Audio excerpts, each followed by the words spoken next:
Isu perumahan generasi kedua Felda dan skim tanah rakyat generasi Felda jadi fokus wakil rakyat baharu di Pelangai. Perinciannya bersama Atira Haswah di Kuantan. Silakan Atira. Terima kasih Sahi. Pembangunan dan jaringan telekomunikasi di Dewan Undangan Negeri Dun Pelangai mampu mewujudkan peluang pekerjaan di samping menjana pendapatan tambahan kepada belia di kawasan tersebut.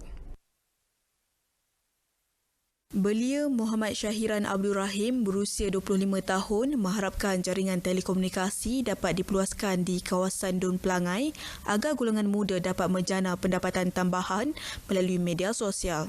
Dari segi internet tu boleh menjana pendapatan belia-belia kat sini. Macam internet lah kan, belia kan selalu media sosial kan, TikTok ke, Instagram ke, Facebook.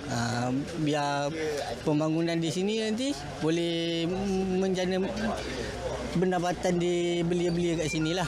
Contoh pasar raya ke apa kan. So belia bolehlah kerja di situ kan. Peluang pekerjaan tu banyaklah.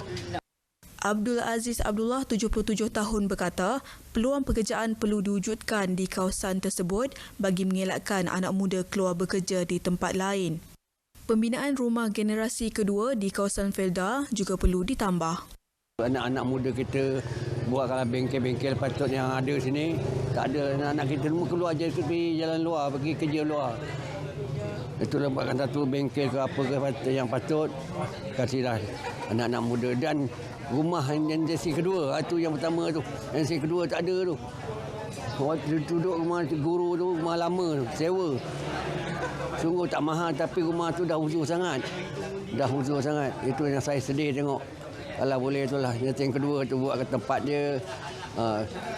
Sihatlah anak-anak muda dah kerja di rumah tak ada, kerja pun kurang aja.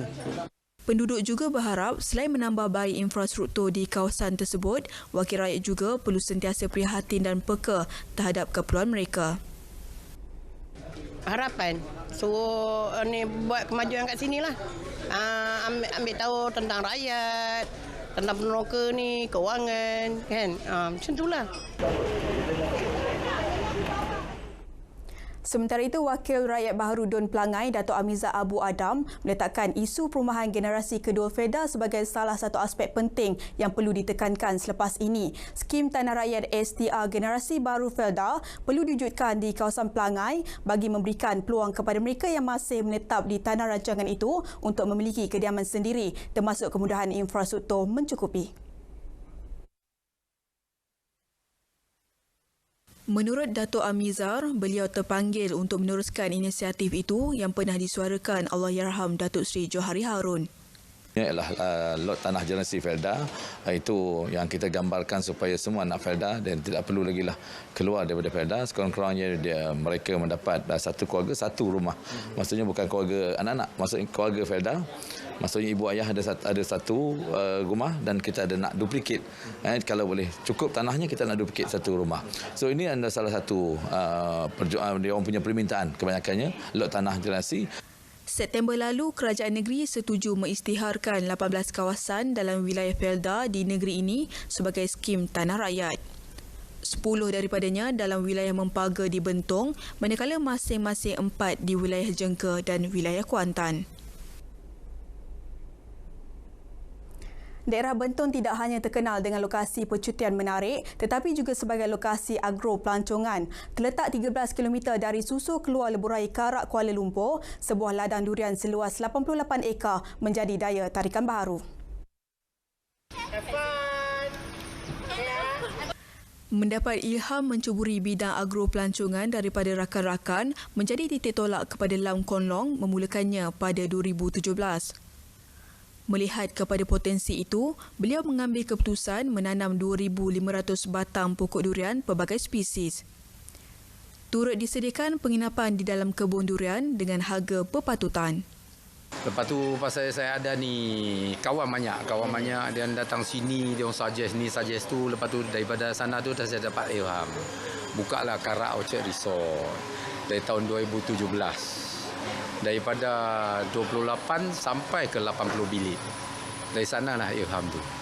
Hasil buah yang berkualiti juga turut dieksport ke negara jiran seperti Thailand, Singapura dan China.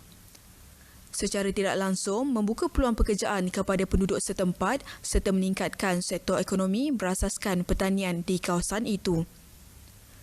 Total pekerja sini 52 pekerja. Kebanyakannya adalah pekerja tempatan daripada penduduk tempatan macam orang asli, daripada ni estate sini, lepas tu dari Karak, dari Telemong, seluruh lah. Sini kebanyakannya pekerja tempatan sini. Bolehlah menambah pendapatan penduduk tempatan. Jadi ekonomi pun akan naik lah. Harap-harap ekoturism ni akan membawa kemajuan kepada Karak Orchard Resort dengan negeri Pahang, dengan negeri Malaysia sekali. Tambahnya, sejak dibuka 7 tahun lalu, beliau telah menerima hampir 120,000 pengunjung dari dalam dan luar negara. Sekian paparan dari Pahang, kembali ke Angkasa Puri. Terima kasih Atira. 42,149 notis dikeluarkan Jabatan Pengangkutan Jalan JPJ Terengganu kepada pemandu membabitkan kesalahan cermin gelap sejak 2019.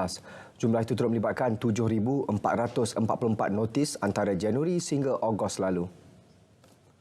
Pengarah JPJ Terengganu Zulkarnain Yassin berkata mana-mana pemandu yang melakukan kesalahan itu boleh didenda tidak melebihi RM2,000 atau penjara tidak melebihi 6 bulan bagi kesalahan pertama.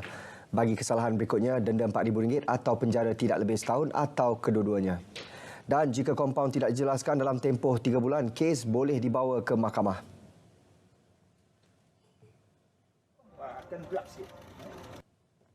Okey, kalau katalah tuan-tuan ingin memasang cermin gelap, saya cadangkan cukup supaya hadir ke JPJ untuk dapatkan nasihat. Lebih mudah, lebih ni. Supaya kena ingat bahawa bila tuan-tuan ingin memasang cinta, kena ingat bahawa cermin kosong dah pun 10%. Dia punya kadar tulusan cahaya itu dah ada 10% yang cahaya tak boleh masuk. So kalau kita pasang 50 dah tinggal 40. Nampak dia punya lari tu. Dia bukan kalau kita take, kita kena check dengan mesin kita, kan? Dia tak akan keluar 100%, tak ada. Dia akan keluar kurang. Mungkin 90% atau 95%. Itu isu dia. Mungkin yang public tak tahu. Beliau ditemui pemberita selepas Majlis Lelongan Awam CD2 2023 dan peraturan penggunaan cermin gelap di Kuala Terengganu.